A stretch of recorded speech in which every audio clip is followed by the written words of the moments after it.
And the last problem that I want to solve in this chapter, and this chapter will be complete, is 13.20 on page 595. And this problem is one of the, I think, most challenging probably in this particular topic. And let's see what's given. So they're asking to find the molarity of the solution when 50.0 ml of 2.25 molar hydrochloric acid solution is mixed with 160.0 ml of 1.25 hydrochloric acid. So I'm going to solve it the way I like to solve it, more conceptual. They have this formula here, which is another way of solving it. That formula is absolutely correct. But here's what I'm going to do now here. So conceptually now, I'm going to solve it in the following way. First, I'm going to find the N of the first solution, which remember, M is equal to N over V, and N is equal to M times V. And the reason I want to do it this way is because once you guys are going to go to the more advanced course, you really have to understand conceptually how to use this molarity formula. So N is equal to, for the first solution, will be, I got 2.25 moles of HCl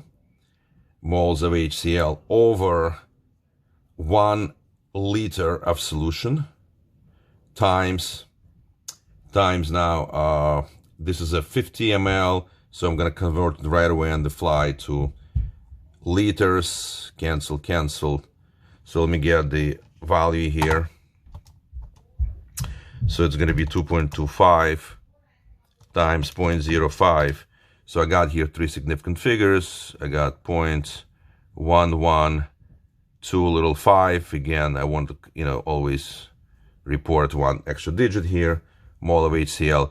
So in other words, think of it this way. When you're mixing these solutions, you got the container here, the container number one, let's say this is a container that contains so many moles of this HCl in here.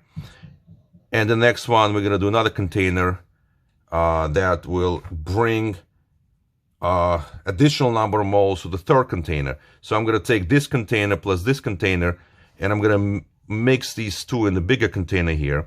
And so apparently, if I take N1 plus N2, which will give me N total for this container, and if I divide this by total volume now, this N total, so I'm going to find now this molarity of this M3 by N total divided by V total, and that will be my strategy here. I mean, it's pretty straightforward strategy, guys.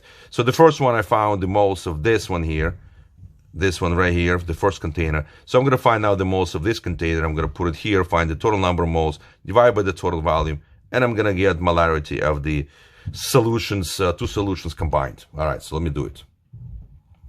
Again, so I'm going to break up now my molarity here into the 1.25 moles of HCl over 1 liter always, remember, of solution, times, I'm given here 160 ml, so that would be 0.1600 liters, canceled. So I'm almost there, I'm almost solved this problem. I mean, it looks a little formidable at the beginning, but once you conceptually understand what is happening here, all of these problems become trivial. So we got 3 significant figures, 0.200. I can put another 0 here just to be consistent. Moles of HCl. Okay, so now I got moles of this before mixing. So now I'm mixing the 2. So now I got my N2 here. So let me find my N total here. So 0.2 plus 0.112. So I got 0.312 moles. So in my molarity 3 is equal to N total now divided by V total, which will be now 0.3125 moles of HCl combined over the total volume, so which was 50 ml plus 160, looks like it's 210 from what I can see here.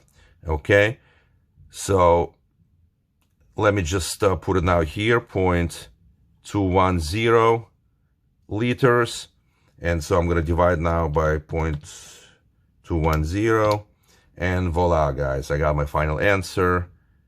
Let me just equals 3 significant figures, 1.49 molarity. That would be the final answer. I'm going to check the book. Oh, they got the same thing, even though I did slightly different here, but I did it more conceptually. They just did a plug-in way, which is fine. But again, I like you guys to actually understand what's going on here instead of just rote mechanical memorization. And that will be the end of chapter 13, guys.